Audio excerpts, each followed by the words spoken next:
Well, so I was talking to an agent, and one thing that I've been doing is I've been trying to gather insights from agents who are either coming with me brand new into the remote space or have been seasoned in the remote space so that I could share that with agents who maybe aren't that confident in what that looks like. Because I'm a firm believer if someone else is successfully doing something, you can successfully do something.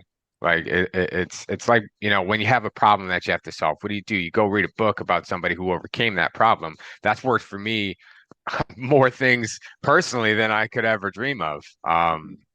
And through these testimonials that they're giving about this, where I'm basically interviewing them about how they felt in the remote space and how they overcame it, every single new agent says at the end, when I ask them, I say, what if you were talking to an agent right now and they are scared of going into a remote space, what would you tell them? One of them said, just do it. The other one said, I was scared out of my mind. I was actually terrified. And now I have two people who I'm really confident with. The seasoned agents always say the exact same thing. The seasoned agents who've been in the remote space and have successful operations already say, listen, it's okay to be scared. You're going to be scared. It's something that's brand new to you.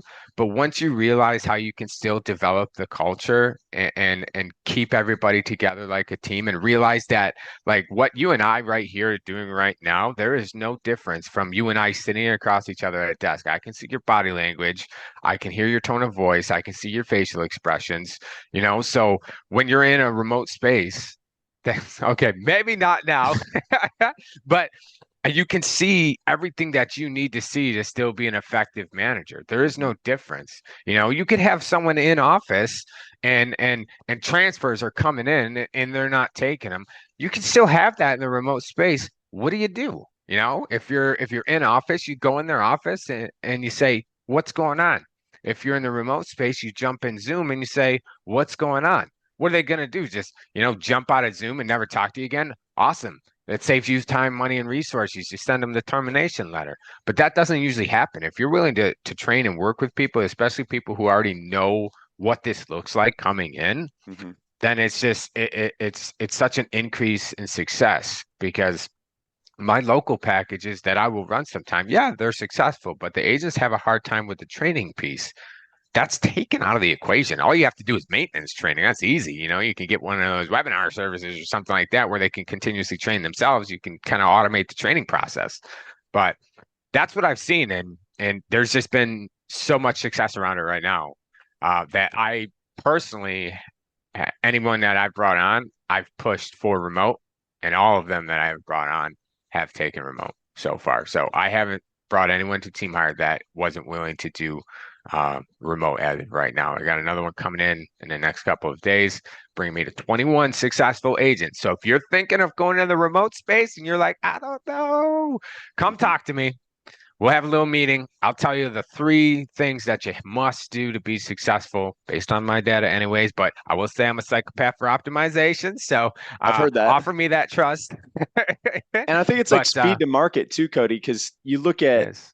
some of the jobs we've been involved on together, and you'll see an agency that's literally behind target, and then they go out and they hire three remote licensed people in a month and a half, whatever it is, and they have them onboarded, and they're already able to count numbers and start making new projections within less than 60 days after that. Whereas most of the times, if you're bringing on a completely brand new team, it's going to be a bit longer than that before you get ramp up and you get buy-in and you get training going the way it should.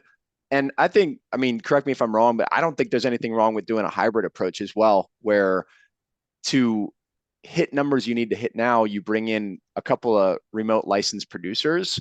But then, secondary to that, you go out and you find that fresh, young, coachable talent in your local market, and you can begin to train them and onboard them for that local presence. But in the meantime, you don't hold up production numbers because you're so afraid not to take the leap into remote hiring. Yeah. So, I mean, do you see any agents doing that where they'll maybe hire a Well, little bit of both?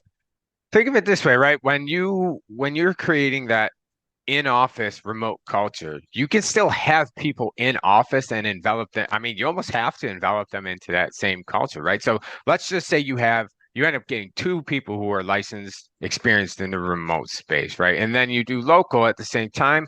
You get a brand new little baby bird. you're still selling because you're trying to hit your goals. You don't necessarily have time all day, every day to answer. When I say baby bird, I'm talking a little pink baby bird. Mama flies near the nest and their mouths are up and they're like, worm, worm, worm. That's kind of how it is with an unlicensed new hire. You guys know it's true. Um, and when you have the remote space, you bring that local person in, you set up Zoom on their computer. They're in a Zoom room all day with two people who have been doing the job, right? So they can chat questions. Here's another thing that they can do, right? Say they're, hey, real quick, Andy, how is it that I would overcome a spousal objection? Oh, spousal objection. Well, the first thing you'd want to do is you'd want to ask them what they'd do if their spouse said no to the policy. And then after that, you'd want to figure out if they would make the decision to move forward despite what their spouse says. You can go for the close. But if they do bring up the fact that their spouse would be the determining factor, if they said no, then they wouldn't purchase the policy. You want to find out what they might potentially say no to, which will help them project their own objection, and you can go in and you can further the deal. Now, do you know how to handle it Exactly. on there? Blah, blah, blah. Exactly. And that's what that looks like. And here's what it looks like right after that new local person gets that phenomenal training from someone who's been doing the job, right? I'm going to be them closing the deal.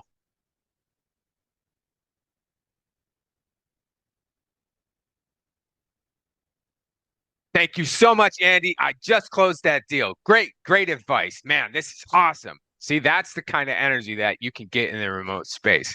Yeah. You can't, it's hard to find a local licensed person because usually they're where they're at, right? Or they're going into the remote space, which is what's happening most of the time. But if you can get that energy in the virtual space, you can get so many different kinds of people, so many different energy levels, so many different people who will be such a more precise fit to your culture that you can create something beautiful. 100%. 100%. Well, I definitely appreciate it, man. And I always ask this, but are you in the office today? I am not in the office today. This is It virtual looks like an ready. office. Yeah, I'm ready. Cha-cha. Uh-huh. All right, So brother. you can get some nice backgrounds. It does look super nice. I know there's a lot you could do. There's a lot you could do virtually. But Oh, man, look at that. He's an avatar. I always appreciate learning from you, and I appreciate the insight. And hopefully this has been valuable for anybody watching. So hope you have a great day, man. Oh wow, there we go. And I guess we'll just go off and we'll do our thing here today. Keep crushing it, man. We'll talk to you soon.